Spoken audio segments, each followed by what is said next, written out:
Assalamualaikum dan salam sejahtera. Saya Umi Faizah akan membentang perancangan pendidikan di institusi pendidikan tinggi di Malaysia.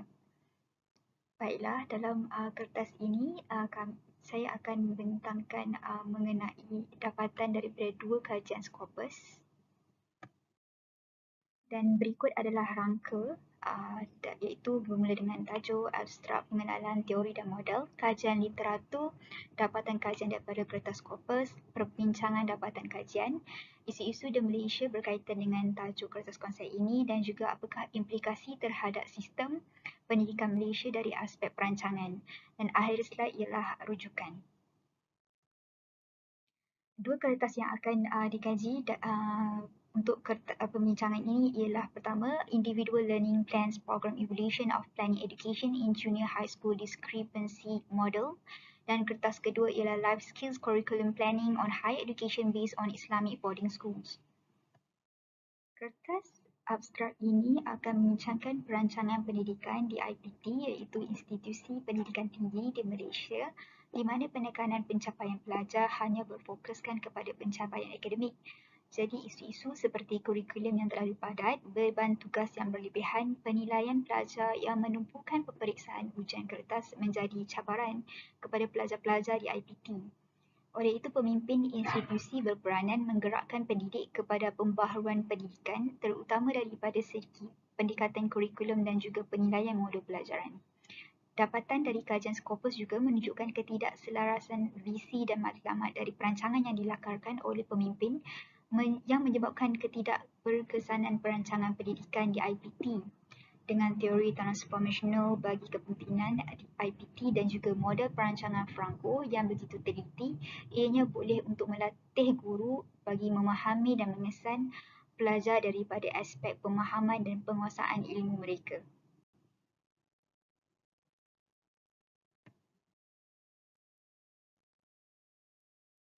Perancangan pendidikan adalah sangat penting bagi mendapatkan pendidikan yang berkualiti dan juga sistematik. Ia memudahkan perancangan masa depan pelajar dari dalam bidang yang spesifik di peringkat IPT di Malaysia. Menurut Sumantri 2014, perancangan yang mempunyai elemen-elemen aktiviti supaya pelajar-pelajar dapat dikenal pasti apakah keperluan yang sesuai untuk mereka, jadi boleh reka bentuk model dan berskala. IPT menurut Khair Johari 1967 pula menyatakan bahawa kelayakan akademik sijil tinggi persekolahan atau sijil yang setaraf yang digunakan untuk kemasukan ke yayasan di peringkat universiti dan sijil pelajaran Malaysia SPM dan dengan setaraf dengannya di peringkat maktab. Oleh itu, PPPM, Kementerian Pendidikan Malaysia telah memberikan perancangan Pelan Pembangunan Pendidikan Malaysia 2013 hingga ke 2025 untuk pihak sekolah supaya pendidikan mampu berdaya saing di peringkat antarabangsa dan juga lagi ke peringkat lebih tinggi. Oleh itu, kertas ini telah bertujuan untuk melihat dan membincangkan yang pertama ialah pendekatan perancangan pendidikan dari aspek kurikulum dan yang kedua ialah rancangan latihan guru untuk penilaian subjek atau mata pelajaran. Kertas Scopus ini menggunakan teori transformasional yang dipelopori oleh James McGregor Burns 1978 dan terdapat 4 elemen. Yang pertama ialah pengaruh ideal iaitu seorang pengetua berkebolehan. Yang kedua ialah inspirasi motivasi iaitu guru-guru boleh mengikut perancangan dan galakan pembaharuan. Yang ketiga ialah stimulasi intelektual, kolaboratif guru dan juga pelajar mereka haruslah mempunyai mutual respect dan juga latihan guru yang berterusan. Yang keempat ialah pertimbangan individualisasi iaitu individual scheme, bantuan bagi guru. Model pula yang digunakan bagi kertas Scopus ini ialah pertama model Franco yang mempunyai 4 dimensi. Pertama ialah analisis persekitaran luaran iaitu berubah program pendidikan mengikut kesesuaian keadaan.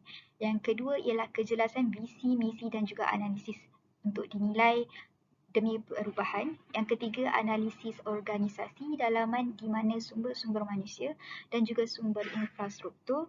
Dan yang keempat ialah keputusan jangka masa panjang bagi isu-isu perancangan yang strategik. Kajian literatur mendapati adalah KPM sendiri, Kementerian Pendidikan Malaysia telah mendapatkan bantuan UNESCO dan UKM untuk menilai beberapa aspek pembangunan dan pelaksanaan kurikulum yang berbeza di semua aktiviti. Elisa A. Zeni et al. 2021 mengatakan bahawa terdapat hubungan kolaboratif dengan pensyarah dan pelajar yang mampu memberi kesan terhadap pembinaan program-program di sekolah. Dan kajian UNESCO 2012 pula melaporkan terdapat kurang bukti yang menunjukkan bahawa guru mengetahui atau memahami implikasi konsep amalan bilik darjah yang merupakan asas falsafah dan objektif kurikulum seperti pembelajaran bersepadu, pendidikan holistik, kreativiti dan juga inovasi. Adapun menurut Stenhouse, 1975, masalah asal ataupun root pokok dalam pengajian kurikulum ialah jurang antara idea dan inspirasi serta usaha guru untuk merealisasikannya. Kurikulum sebagai keseluruhan, pengalaman pembelajaran yang dirancang dan dikendalikan oleh sekolah haruslah untuk mencapai matlamat pendidikan. Tyler, 1949. Evans 1967 pula menyatakan bahawa kurikulum didefinisikan sebagai segala pengalaman terancang yang dibekalkan oleh sekolah untuk tujuan membantu pelajar. Bagi Biggs dan Tangs 2007, penilaian ialah bermaksud yang berasaskan pengukuran dianggap tidak mempunyai nilai pendidikan. Manakala Allen 2004 pula menyatakan penilaian secara tidak langsung merujuk kepada analisis laporan persepsi tentang penguasaan hasil pembelajaran pelajar. Dapatan kajian kertas Scopus yang pertama iaitu evaluation research. Ianya pengkaji berikut telah melakukan mixed method design discrepancy dan iaitu terhadap kecenderungan model terhadap keputusan. Dan rajah pertama dan rajah kedua menunjukkan dapatan daripada pengkaji berikut. Dan apa yang didapati daripada kajian ini ialah faktor keperluan akan membawa kepada penambahbaikan kepada aspek persediaan pembelajaran, namun komponen di dalam aspek pelaksanaan dan penilaian tidak dapat memenuhi standard program. Fokus pelaksanaan juga menyediakan bahan dan kerjasama kolaboratif lalu boleh menghasilkan kejayaan yang ingin dicapai target. Kompetensi base pula akan membawa kepada penambahbaikan kepada aspek penerimaan pembelajaran. Bagi kertas kedua ialah kualitatif. Data analisis yang dilakukan oleh pengkaji mempunyai dua peringkat. Yang pertama ialah analisis single site data dan kedua ialah analisis cross site data. Dapatan menunjukkan ketidakseiringan daripada Raja 1 dan Raja 2 tak seiring dengan visi, misi, matlamat dan objek institusi pendidikan iaitu di sekolah boarding schools Indonesia. Dan kadar min beban pelajar study load mereka hanya adalah 144 kredit sarjana muda. Dan diorang menggunakan standard INCAFA iaitu ada 156 kredit dan manakala IAIQ pula mempunyai 157 kredit dan STAI Al-Fitra kredit mempunyai 144. Ketiga-tiga ini INCAFA, IAIQ dan juga STAI ini ialah program di IPT di Indonesia. Daripada dapatan kerjaan, kita akan buat apakah perbincangan yang didapati ialah faktor-faktor perancangan pembelajaran individu dan juga perancangan kurikulum. Kolaborasi antara guru, pelajar dan ibu bapa dan juga pengetua haruslah berterusan dan mesti ada. Pendidik juga harus sentiasa mengikuti perkembangan dan tahu tahap kebolehan dan kesediaan pelajar untuk sambung belajar ke peringkat lebih tinggi lagi. Dan pendidik ataupun pengetua harus follow up dengan pelajar tentang kesediaan mereka untuk menyambung belajar ke peringkat tinggi. Yang ketiga ialah meningkatkan keberkesanan pelajaran dan dengan keberhasilan dan juga minat murid melalui pendekatan pembelajaran baharu dan pementapan kurikulum sebagai persediaan ke IPT. Tak boleh academic based only tetapi juga try to student approach dengan apa minat mereka yang sebenar dan tidak dapat kesejajaran antara kurikulum pembelajaran yang terpisah serta tidak mempunyai coherence.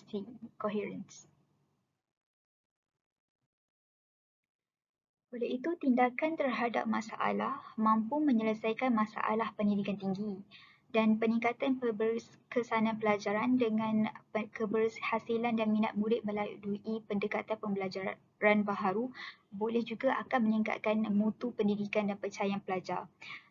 Bagi persediaan infrastruktur pembangunan pelan pendidikan menyumbang kepada pencapaian internet yang mampu pelajar dalam belajaran mereka.